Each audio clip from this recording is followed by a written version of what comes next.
All right, hi everyone, and welcome to today's webinar from the National Academy for State Health Policy, which is a spotlight on Maine's approach to the use of opioid settlement funding. Just a few quick logistical announcements before we get going. Everyone's lines will be muted during the webinar, so if you have a question or a comment, you can use the Q&A function, and you should also have access to the chat function. After the webinar, there will be an evaluation form that pops up, and I believe it will also be emailed to you. And if you're able to take a second to fill that out, it is very helpful to us. So thank you all for joining us. And with that, I will turn it over to Jody Mans of NASHB, who will give an overview of the agenda and introduce our speakers. Fantastic. Thank you so much, Sam. And thank you everyone for joining us this afternoon. We're very excited to get going here. So just a quick agenda, we'll do some highlights of some recent work and some new approaches at NASHB. We'll hear from our partners at the Foundation for Opioid Response Efforts about some of the work that they're doing. And then for the main event, no pun intended, we'll hear from the Director of Opioid Response in the state of Maine, Gordon Smith. We will leave time at the end for questions and comments. You are welcome to put those in the Q&A or in the chat in the meantime, and we'll kind of facilitate those at the end. So without further ado, next slide, Sam. So just to give you an idea of NASHB's approach and how we intend to spend the next couple of years looking at this issue, we'll be doing some tracking and analysis of the work that's happening in states around administration and funding decisions for opioid settlements. So we're doing that by building on existing state workgroup policy and funding planning. We've done a couple of case studies, including with Maine, in looking at their approach. So we'll be looking at how states are building on that work as they build out their opioid abatement work groups and plans. We'll also be tracking the administrative components of settlement work in states. I probably don't need to tell this audience that this looks very different in different states. So understanding what those approaches are and seeing if we see any best practices emerge in that way. Further, we'll be drawing out themes in state approaches as we see certain things emerge in policy in particular. We'll be looking at how policy is changing in states based on those approaches. We'll also be analyzing patterns and innovations as well as policy needs to support funded initiatives. As initiatives emerge, many of those may need policy behind them. So NASHB will be looking at those over time. Of course, understanding lessons learned in states. This is something that we love to draw out from our state leaders, looking at what's gone well, what could go better, and how we could make those things look different or the same in the future. And then finally, and ultimately, informing state best practices going forward. These settlements are just at the beginning, certainly not at the end. We have many years of growth ahead. So looking at how the lessons we learn in these first 2 years could potentially inform best practices over the next 16. Next slide, please.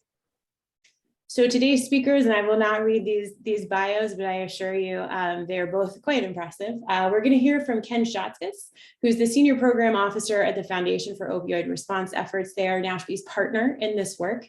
Ken is going to be followed by Gordon Smith, who's the Director of Opioid Response in Maine. And Gordon has held that position for several years under Governor Janet Mills. He's the man with the plan, as they say in Maine. So first we'll hear from Ken. Ken has, as you can see, over 15 years of experience in this space. As you can also see here, Ken actually has a PhD in biomedical sciences. And applies that knowledge towards opioid response in states. So we'll flip it over. Next slide, we'll go to Ken and hear from him. Thanks. Thank you, Jody. Right, so hello everyone. My name is Dr. Ken Schatzkes, and I am the Senior Program Officer here at the Foundation for Opioid Response Efforts, or FOR. I'm very excited to be a part of today's webinar in partnership with NASHB, highlighting how state leaders that are charged with oversight of the legal settlement dollars coming down the pipeline, how they will begin to implement these plans and distribute the funds, and really featuring a policy leader from the state of Maine here as a great example. Go to the next slide, please. But first, for those of you who don't know us, FOR was launched in 2018 as a new private national grant-making foundation focused solely on supporting and accelerating solutions to the opioid and overdose crisis. Our mission, as you see here, is to convene and support partners advancing patient-centered, evidence-based solutions along the themes of our 4 Ps. And you can see them here: professional education, payer and provider strategies, policy initiatives, and public awareness. Next slide, please. So since our founding in 2018, we're very proud to have already awarded 66 grants totaling over $30 million to over 60 organizations across the country. We fund projects from nonprofit organizations, universities, and government agencies. And in most cases, grantees are selected through requests for proposals, which define a specific focus area we wish to address. Next slide, please. So 4 grant-making programs to date have focused on a number of areas. You can see some of them here. So including our first grant-making program, which helped launch the foundation and access to treatment for vulnerable and high-risk populations. When we actually awarded those grants on March 12th, 2020, when another crisis was just beginning, and we had to pivot a bit, and we started a program around responding to the COVID-19 pandemic through recovery services and evaluation of relaxed regulatory policies that were being put in place. We then started an innovation challenge that we wanted to help tackle some of the opioid crisis' most intractable problems, such as stigma, as well as generating more timely and actionable data for public health officials to be able to respond in their communities. And lastly, our most recent program, which was launched just in March of this year, a program around family and community-based prevention for children and families at highest risk. Now, as part of our grant making, FOR has a major focus on piloting innovative models and best practices around increasing access to treatment for people with opioid use disorder. And this is especially important as the state opioid settlement dollars begin to become available. As policymakers right now, they're currently drinking from a fire hose. They're navigating changes on multiple fronts in substance use policy, such as those federal flexibilities, expansions in service delivery and harm reduction, increases in federal grants and Medicaid options, and the new funding resulting from legal settlements. And on top of that, the drug overdose crisis has never been more urgent, as the CDC released provisional data yesterday predicting that over 108,000 drug overdose deaths occurred in the United States in the past 12 months, which is the largest number, again, of fatal overdoses ever over that time span. Next slide, please.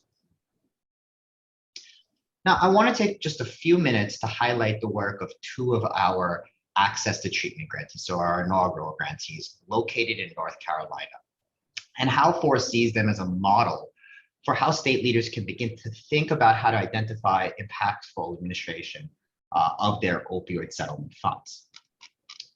So as part of our inaugural program, we partnered with the Dogwood Health Trust, a local health foundation in Western North Carolina, to award a grant to UNC Health Sciences at Mountain Area Health Education Center, or MAHEC. Now, that grant was to support the development of a statewide hub and spoke support system for medications for opioid use disorder providers. In this model, experts at 2 hubs, the University of North Carolina at Chapel Hill in the eastern part of the state, and MAHEC, an academic health center based in Asheville, North Carolina in the western part, they are now lending oversight and support to primary care clinicians, behavioral health clinicians, nurses, and other staff at over 13 community health centers and 2 local health departments, which we refer to as the spokes in this model, across the state that serve rural and low-income communities. The second grant in North Carolina was awarded to UNC, their Horizons program, which is a residential and outpatient substance use disorder treatment program for women, including those who are pregnant, parenting, and or whose lives have been touched by abuse or domestic violence. The Horizons project focused on strengthening treatment and recovery supports for pregnant and postpartum women in a state women's prison by integrating OB services and substance use disorder treatment. Jenna's project, which is what this project was called and named after a Horizons patient who died from an opioid overdose shortly after being released from prison, has also worked to keep women connected to treatment as they leave prison while helping them reunite with their children and otherwise rebuild their lives. The success of this model became very apparent during the COVID-19 pandemic, as Horizons was able to report not a single fatal overdose within their program during the pandemic over the last 2.5 years. Now, both of these grants were originally 2-year projects, as you can see here. We extended the MAHEC one a little bit more when they were funded. FOR makes it a point of emphasis for all of our grantees to always be thinking about long-term broader impact and scalability of their work, as well as how to sustain their life-saving programs after the grant period is ended. And FOR does a lot of outreach to policymakers, decision makers. Sometimes it's through our partners at NASHP to make them aware of the innovative models that our grantees are creating and piloting. Next slide, please. In the case of these two grantees, we were very happy to learn that in June 2022, right when these grants were ending, the North Carolina Department of Health and Human Services awarded settlement funds to them to continue the work that FOR helped get off the ground. And that is really where we see our role here at FOR. We can help shine a light on models and best practices that state leaders should really consider when making these settlement funding decisions. Next slide, please. To complement this on the policy side, FOR grantees are also working to identify state and federal policies that could help spread these life-saving evidence-based approaches to OUD treatment and recovery. So our grantees here at NASHP, they've been working with state leaders from across the country to help them develop coordinated responses within their state to the opioid crisis. In addition to convening leaders from peer-to-peer for peer-to-peer learning, which we have a quarterly meeting of leaders from different states, NASHP has also created the State Policy Center for Opioid Use Disorder Treatment and Access, which offers policy toolkits and other technical assistance. And we encourage you to visit the center located at the URL shown here on the slide. We are also happy to announce that the grant to NASHP has been extended in a phase 2, and they will continue to highlight and inform opioid use disorder and substance use disorder strategies across states, with now a particular focus on resource administration, including opioid settlement funding, and increasing engagement with state executive branch officials.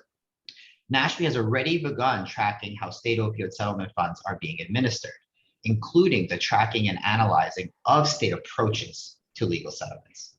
This is crucial work to ensure that these dollars are being used appropriately and in the most impactful way possible to help patients, families, and communities across the country. So we're proud to continue to partner with NASHP to get these best practices and models developed by our grantees out to state decision makers and help guide them on innovative ways in which they can begin to make a real difference in their states to tackle the opioid crisis. Next slide, please. So this is my last slide. Please feel free to reach out to us if you have any questions or you would like more information on our grantees. We are always happy to have a conversation. Our contact information is located here. And with that, I thank you all again for joining us today. Jody. Thank you so much, Ken. It's always great to hear about the good work that FOR is doing. So we are going to now hear from Gordon Smith, as I introduced him earlier. Gordon Smith is the Director of Opioid Response in Maine.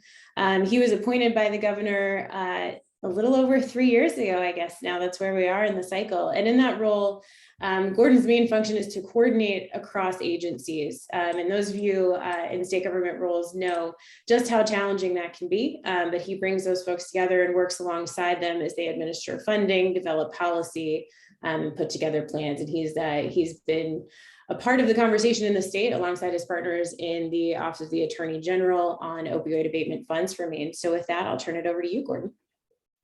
Thank you very much, Jody, and good afternoon. It's always flattering to be asked to present something that you're doing as a state to the other 49 states.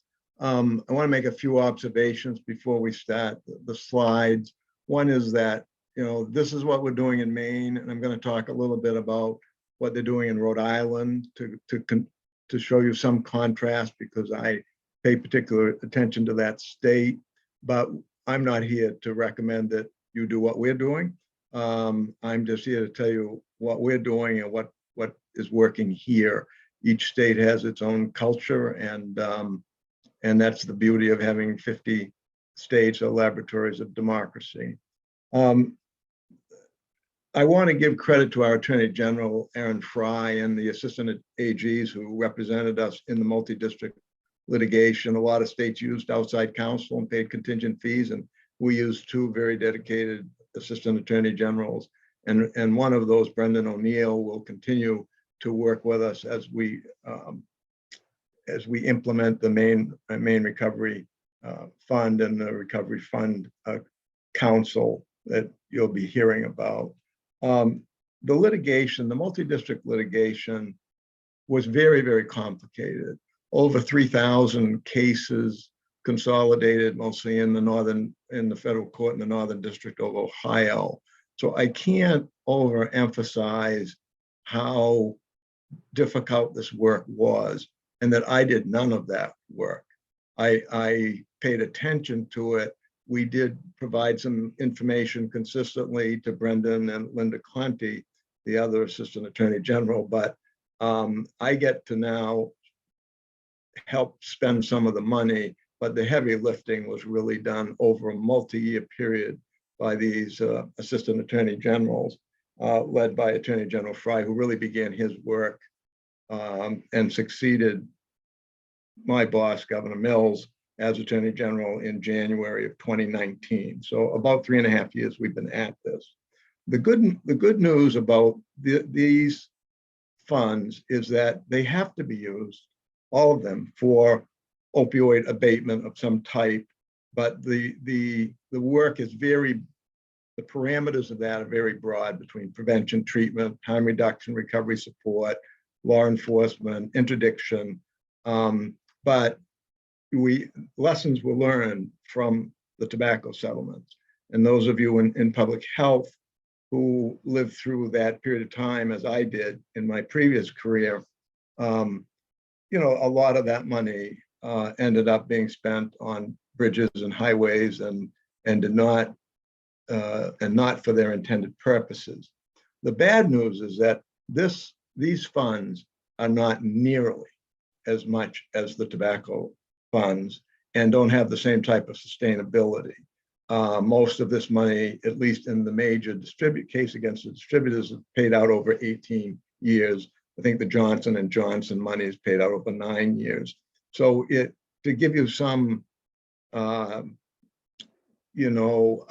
example of what I just said, the differential in the two size of the two pots of money, so to speak, what the states were getting in the tobacco settlement in 1 year is about what we're getting in the first case from the distributors and Johnson & Johnson, about $26 billion.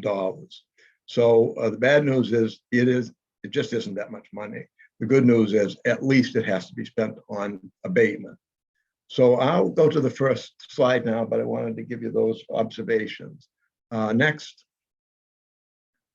So the interesting thing about this process is that each of the states who participated in the settlement ended up being bound by the national settlement, and each prepared a memorandum of understanding that's filed in their own court system, and that is negotiated with the other parties that file suit in that state. So in the state of Maine, there's 39 subdivisions, 16 counties, and 13 municipalities that are participating in the settlement. Though all of those will get a check every year for 18 years, right from the administrator of the settlement nationally. The state will never see that money that goes directly to them. And everybody had to agree because the plaintiffs, of course, they wanted to get rid of as many potential cases pending and future as possible. So these were difficult negotiations within a given state, because counties and cities would be prone to say, well, we should get all the money. We're the ones that spent the money in our jails, with our police departments responding to overdoses, and the state did nothing.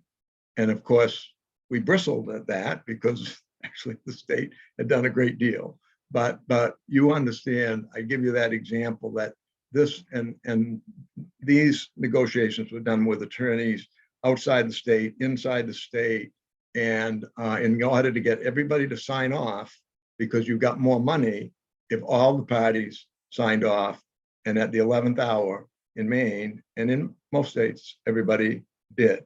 There were also cases brought by the school districts, some of the school districts claiming that the cost of special education for substance-affected infants once they were in school should be recouped.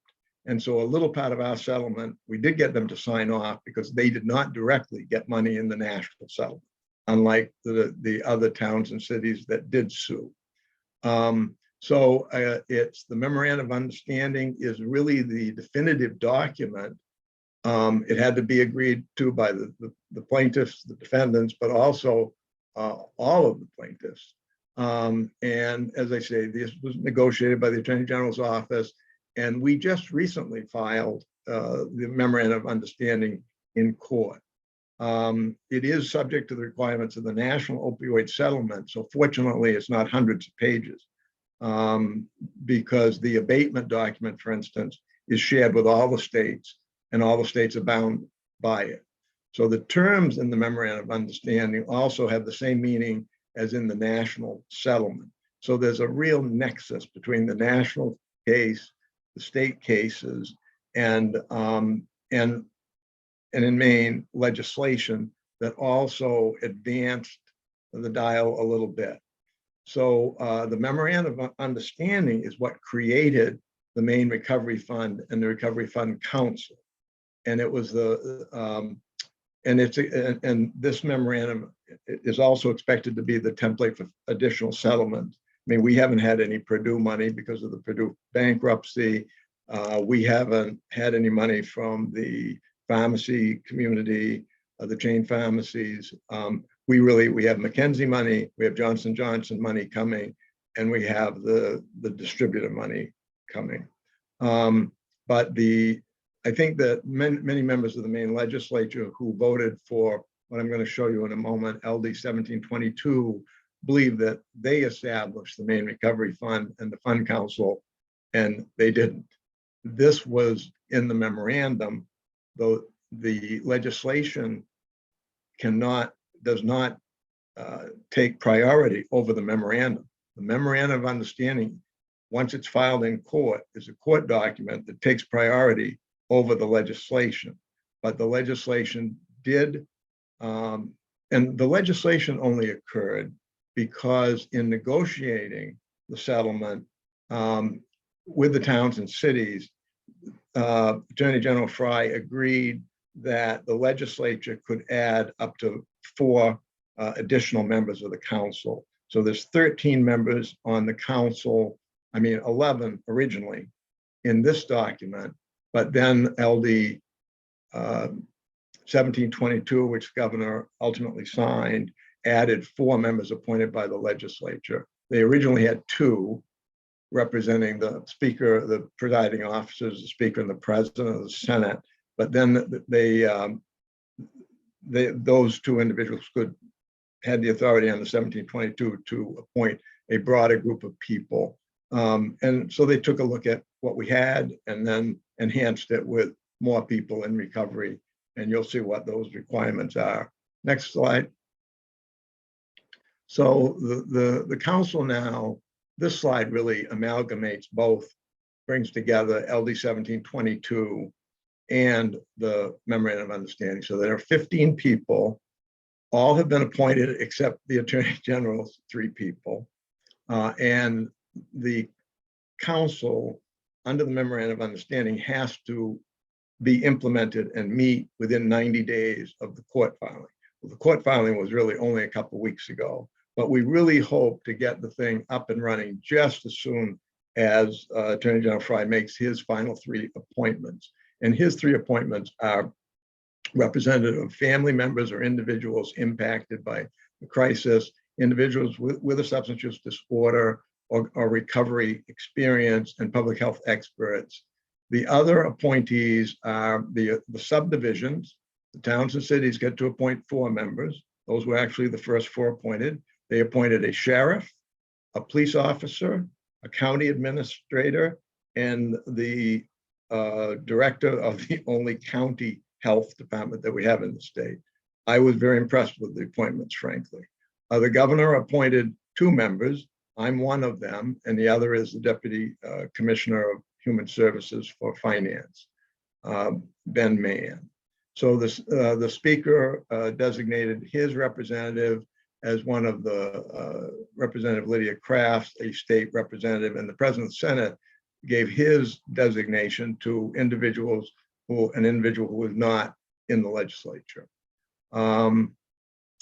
So we, and again, down at the bottom, I simply talk about LD 1722, and it was an act to ensure access to all passive recovery for persons affected by opioids using money obtained through litigation against opioid manufacturers. But in fact, all it really did was add these 4 additional members. Next.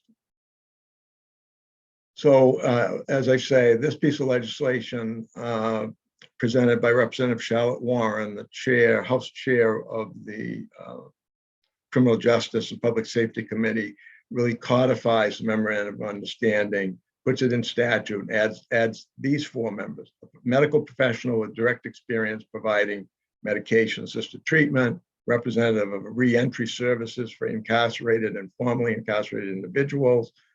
Third, an individual representing a nonprofit community-based provider of mental health services, and an individual representing a harm reduction community. And those appointments have been made. The Memorandum of Understanding, rather than the statute, requires that decisions be made by consensus or a 3/4, but if there's no consensus, you have to have a 3/5 vote in order to be able to spend money and make a decision. Just in case I forget to make the comparison, our Recovery Council is binding. The decisions we make are binding on the Attorney General. In Rhode Island, they have an advisory committee. That's an advisory committee. It's not advisory to the Attorney General. Their structure, their committee really sits within what here we would call the Department of Health and Human Services. Next. So the members serve 2-year terms, and they're limited to 2-year terms. And I'm going to compare what we have with the model bill that I'll be talking about on the last slide that was supported by a number of national organizations. The Attorney General has to file a report of the activities. Actually, the state treasurer does too, under the provisions in the Memorandum of Understanding. Interestingly, in Rhode Island, the chair was appointed. Here, the 15 individuals will select their own chair from those 15 individuals. And the first thing we'll do is develop a set of bylaws. And it's going to be staffed by the Office of the Attorney General. I'm pleased that Brendan O'Neill will be directing the staff because there's a lot of work to be done. And one of the things we'll have to do is bring everybody's education level up about how to do a request for proposals and how to grade them, how to put contracts together under the way that the state procurement rules work. And believe me, that's no easy task. So, and we'll want to probably have some private philanthropies come in and talk about their grant making for those individuals who may not have sat on a nonprofit board. Next. So the fund itself you'll see on a later slide that half of the money coming in the annual check will be placed in the Maine Recovery Fund. 20% goes directly to the state through the Attorney General, and 30% goes to the towns and cities. It never comes through the state at all. In Rhode Island, 20% goes to the towns and cities, and 80% is done through the process that I described earlier with their advisory council. The council has to be established, as I say, within 90 days, and its primary responsibility is the distribution of funds, and they have to comply with the MOU, and the MOU references the abatement document that's part of the national settlement. Now, fortunately, that document, a lot of people, including us in Maine, worked on that document, and it's fortunately about 14 or 15 pages, but it reads a lot like all of our strategic plans. It's got a section on prevention, treatment, harm reduction, recovery support, law enforcement, and in this case, it has some provisions on to fund research as well. Our council has to meet twice a year. We expect to meet at least once a month, once we're up and running, until we get going, and then it could meet less frequently. In the Memorandum of Understanding, it requires a centralized public dashboard or other repository for publication of the expenditure data. This is very important because one of the provisions in the model bill, for instance, speaks to the issue of public transparency, that this should be the most transparent of all of our spending, because it's a new entity. We can do things the right way. We can have public hearings. We can put all our stuff on a website, on a public dashboard. There shouldn't be any secrets about what we're interested in, what we're interested in supporting, and what we're funding. We can also require outcome data from any entity. And there's a lot of language in both, in the Memorandum of Understanding about evidence-based and evidence-informed practices. Next. So I mentioned this earlier, but I didn't mention the amount. So 20% to the state, 30% to the subdivision, 50% to the recovery fund. So the recovery fund, the group of people that I'll be one of 15 people, we only really are working with half of that. But it's the half of the money that's the collaborative piece, where the towns and cities and state, counties, we all come together, work together, try to fund things that will make a difference on a statewide basis. If they want to do something in a particular area that's more siloed, well, they can take it out of their 30%. I mean, I'll be arguing that none of the work should be siloed, but I think you get my point. The Attorney General would have the authority to take that other 20%, dump it into the recovery fund, but he does not intend to do that, at least at this point. Next. So public transparency, I've talked about. We are a public entity. In any case, we would be working under Maine's freedom of access laws. We have to contract the same way that the state does. Competitive bids or requests for applications, things of that nature. I mentioned that the Memorandum of Understanding does have priority over the provisions of the statute. I mentioned earlier that all the money has to be used for opioid remediation, abatement. They use different terms, but it's all basically in the confines of those 5 or 6 things that I talked about.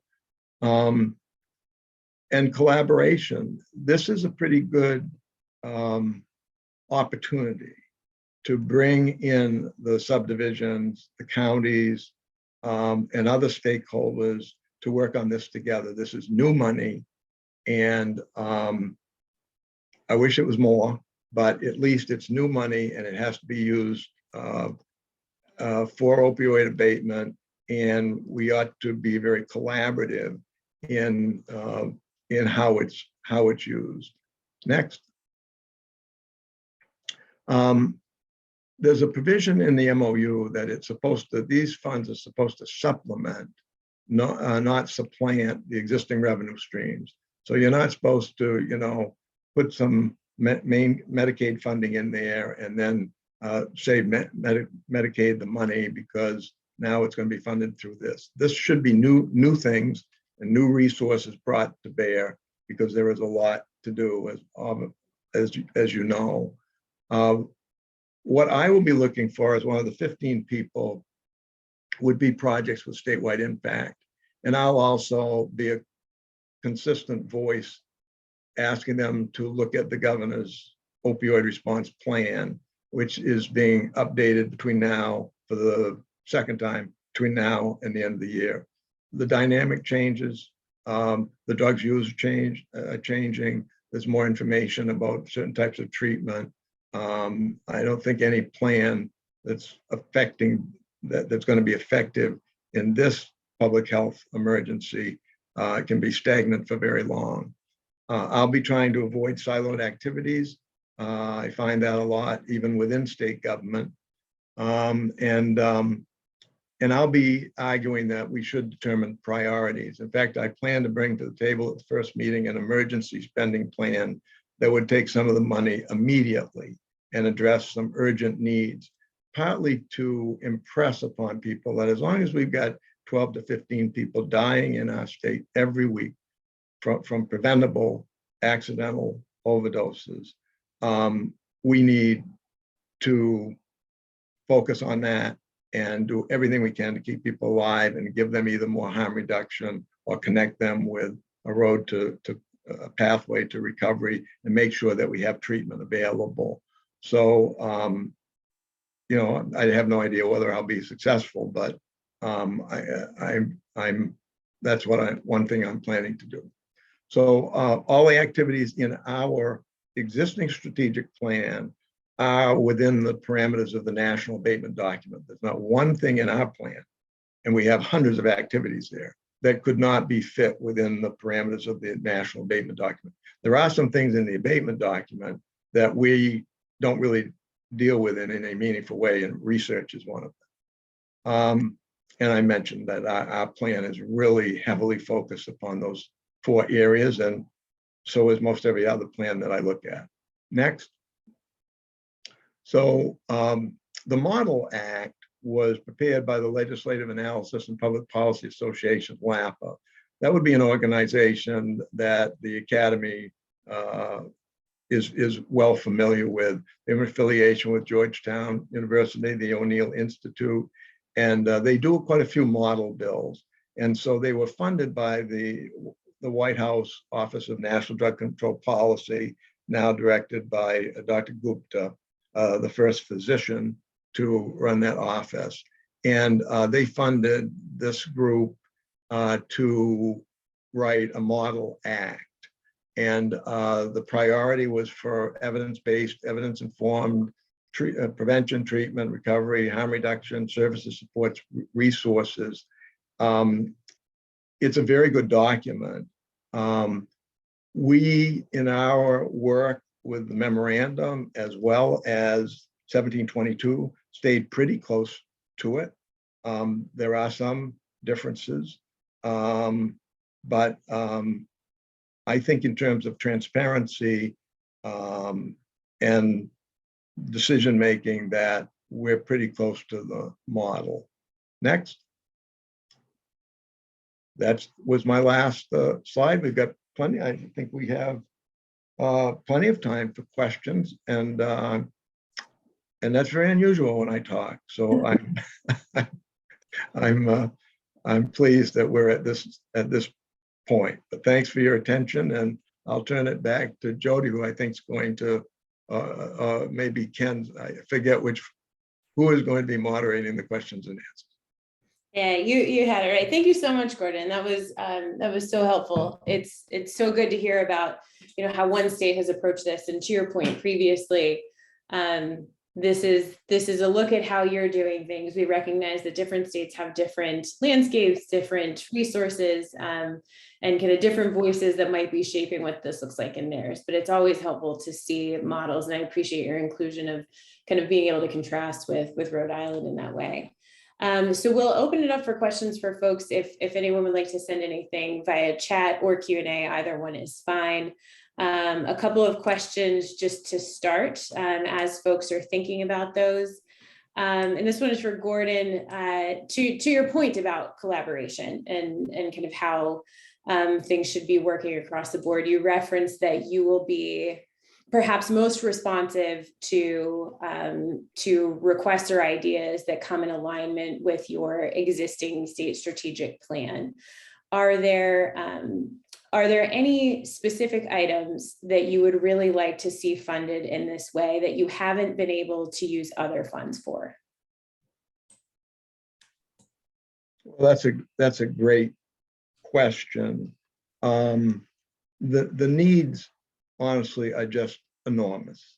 Right. And it's because of the breadth and the layers of complexity of the drug issue, so to speak. I mean, whether we call it an overdose crisis, a fentanyl crisis, an opioid crisis, it's a crisis. And I think everybody recognized that once we got the global pandemic somewhat in our rearview mirror, no one really should be surprised that right now the problem is as severe as it's ever been. Notwithstanding the considerable efforts over many years of many people to try to address it. We've not addressed it successfully in the face of clearly the pandemic and also the lethality of the drug supply. 79% of our deaths have fentanyl involvement, and the combination of the lethal product and people using alone, so that all the 200,000 doses of Narcan that we've distributed can't save them. That is more than anything else what's driving this in Maine, of course, along with the social determinants of health, insecure housing, adverse childhood events, trauma, and all the layers of complexity. And we'll just leave it at that. But this is, I think I've learned in my 3.5 years, I knew a lot about healthcare. I didn't know a lot about addiction. I've learned a lot, and the more I've learned, the more I realize what I don't know. And to get back to the specific question, sometimes the state and the federal government are not very good at getting money that's available out the door in a timely fashion. That, of course, is very, very frustrating for a person like me that's new to state government. So one of the things that that we really need in Maine is we need more residential treatment and more, particularly in the area that we used to call detox, and which we now generally refer to as medically supervised withdrawal.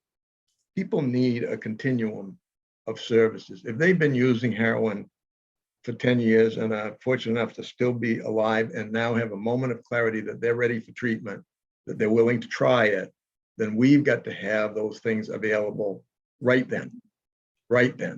And we have fewer beds available now in Maine than we did before COVID because of, we had double rooms, for instance, and now we have this huge workforce shortage that even if we have beds, we don't have people to work in them. So I think my highest priority will be along that, number one, that harm reduction area, and secondly, the treatment area, because they clearly go together. We can't help every person that's using drugs who isn't ready for recovery.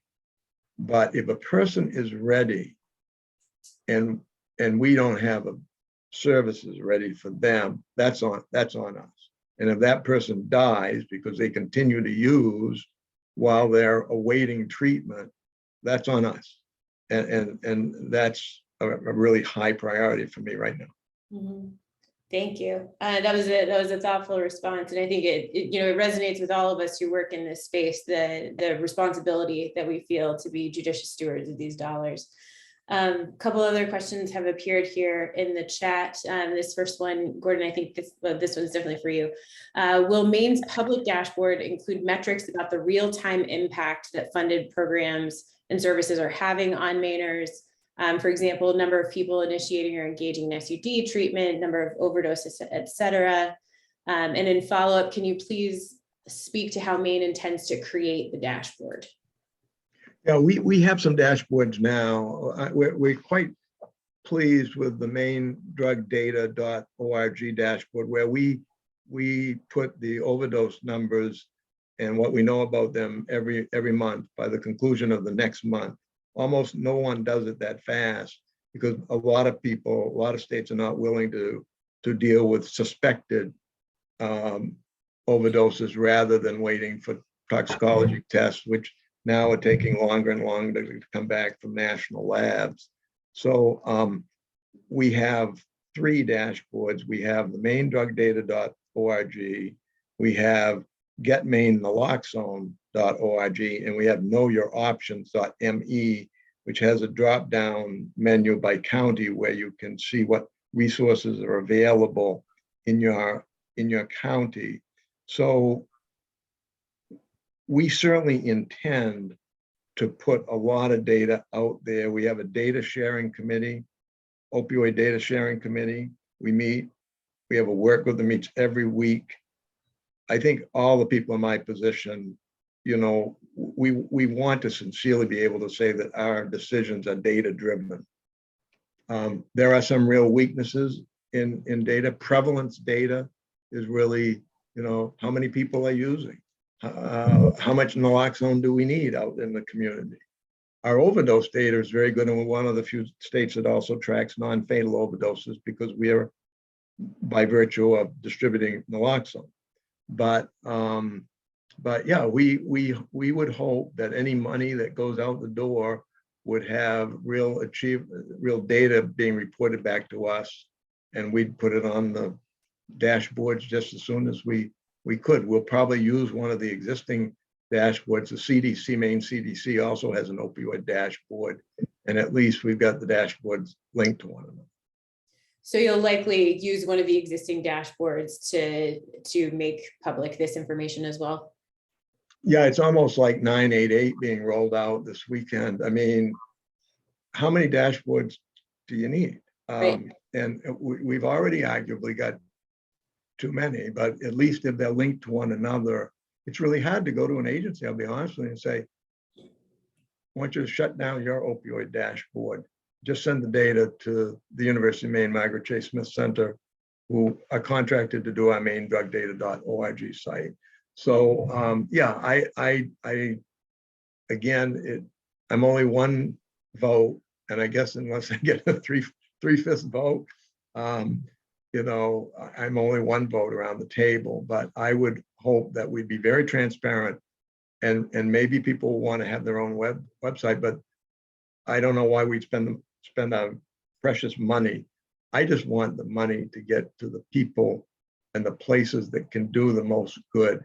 And I see so many times frankly, on the part of the federal and state governments that there's money and it takes forever and it still doesn't get to the right places. And that's why I'm excited about this settlement money, is that it's not going to a department in Maine. The departments have I don't want to sound critical of my colleagues, but the processes are too bureaucratic. The small nonprofits that really do important work in the community cannot deal with state contracts. It's too complicated. And I'm hoping that maybe this little amount of money and this group of people under the aegis of the Attorney General's office will be able to really do a model job at getting the money in and get it out to where it needs to be. Yeah. Absolutely. Well said. This next question here, I think probably could go to either of you or both of you. Is there any consideration for research to distinguish between substance use disorder originating with legally prescribed opioids and illegal use of drugs? So any thoughts to how funds will be used or how policy will be implemented, and research behind understanding how people kind of move towards SUD or OUD through either licit or illicit substances? I'd like to toss that to Ken first, at least. I might have something to say afterwards. I think on the research side, I mean, this is very, the prescription opioids was really the first wave of the current opioid crisis. And we've seen over time that the number of individuals that have a use disorder that are using prescribed opioids has decreased over time. And that's just the natural shift of if you get hooked on prescription opioids, you then move to heroin and you move over to stronger illicit fentanyl, essentially. So we're seeing the shift, and there is a lot of data out there that actually looks at this specifically and tracks, how these overdoses are occurring. I'm not sure if there really is a lot of research going on in terms of like being able to distinguish between the two, because we treat, these individuals very similarly, at least medically. It's, addiction towards whether it's oxycodone versus it's heroin. When you get into these new analogs of fentanyl, obviously there's a little bit more that we have to do, but they're pretty similar in the way that we treat them. So I'm not aware of any research in terms of looking at that right now, besides tracking the overdoses based on that. This is complicated, but here are my thoughts. The number of people that started down this road with prescription drugs, particularly after a dental procedure or after a medical procedure, was a much bigger part of the problem 10, 15, 20 years ago. We are generally using about half as much opioid medication for pain as we were using 5, 6 years ago. Some would argue that it's still too much. Others would argue that people that actually need pain relief can't get it. So that area has been cleaned up a lot. In Maine, we passed a very strict statute, only 100 milligrams a day, shorter scripts, 7 days, electronic prescribing, mandatory PMP checks. I mean, I think because it did all those things together, it was probably the strictest law in the country. And while I wasn't obviously in this position, at that time I was in my previous career and running the Maine Medical Association. So obviously we had a lot to do with that law, but we supported it. And so did virtually every other medical organization. That's still the law. It's not been changed virtually at all. And it's had a dramatic impact. It's a tough law, but in 2012, CDC data nationally shows that Maine had per capita the most long-acting opioids prescribed in the country, #1. And that's basically, extended release OxyContin. And so I would argue that, yeah, it's a tough law, but we needed it. Now, in looking back, I wonder if a lot of people who got started with prescription drugs had a high predisposition to addiction through genetics or trauma, adverse childhood events. And I say that because many of us have had surgery and got pills and took 3 of them and hopefully properly disposed of the other 27 days. So we shouldn't forget about the problem, because there's still some people that overprescribe. Mhm. However, the problem today is illicitly manufactured synthetic fentanyl. Doesn't start with a poppy seed, unlimited amounts. It used to be a big deal. You would seize, 1 or 2 grams of this or that. No. 7, the other day we seized like 7 pounds of fentanyl. We had a bigger amount of pounds of meth. I mean, it's I think we demonstrate almost every day that we really don't have much ability to affect the supply. So we have to put our resources in the demand side, and that is really primary prevention. I'd probably just go a little further than that, that really was, across the country right now, really, I think we've entered this 4th wave now, which is, we started with, prescription opioids, to have black tar heroin, to illicit fentanyl, and now we're really in this fentanyl analog polysubstance use wave right now. That it's not, you're finding a lot of, multiple substances in an individual, and when these substances interact with each other, there's a compounding effect. So benzodiazepines is another one that is really the big thing, and I'm very happy that Google and Instagram and all of them are really leading into this, is right now amongst youth, it's these pressed pills that have a multitude of different things in them. We have one project going on in Rhode Island right now with Brown University that is actually tracking at a street level what is actually in the supply. So when somebody, and working ethnographically with individuals who are drug users to really understand their experiences. So if someone goes to a corner and buys a pill that they say is fentanyl, what is actually in that?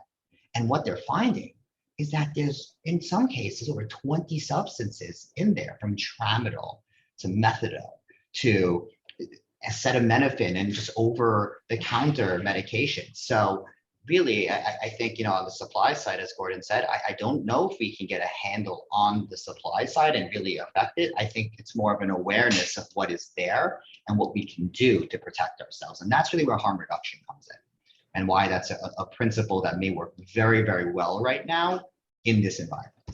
I agree that Dr. Tracy Green's work to test the residue in syringes, to keep one, we don't test nearly enough substances to stay ahead of the traffickers. And now everybody uses everything, and everything's got fentanyl in it. We have seen a significant increase in meth and stimulants. So it's not all fentanyl, but increasingly fentanyl is in the meth. And that's why the Narcan, surprisingly, is sometimes effective in bringing people back, because of the fentanyl. So it's complicated, but we can't give up. We've got to do the best we can. Absolutely. That is a fantastic note to end on right as we hit 3 p.m. We do have one more question, but it's a yes or no. So I think it should be straightforward.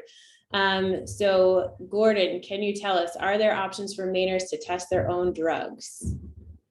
Yes, well, we have fentanyl test strips that we distribute through the naloxone distribution initiative. So, they have their limitations. But they're not completely worthless. I go back and forth on them, but it's all we've got. Not everybody can have Tracy Green and a really an expensive, testing equipment, in every town and every police department. So, yes, at least we have fentanyl test strips that can be used. Well, this is where I'll just add one thing quickly. We have a grantee at University of North Carolina that's really working with syringe service programs and recovery community organizations across North Carolina to test the residue and all this such.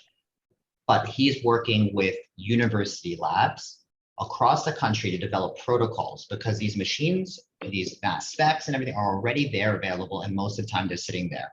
And can you use that infrastructure that's already available there to build up a service system?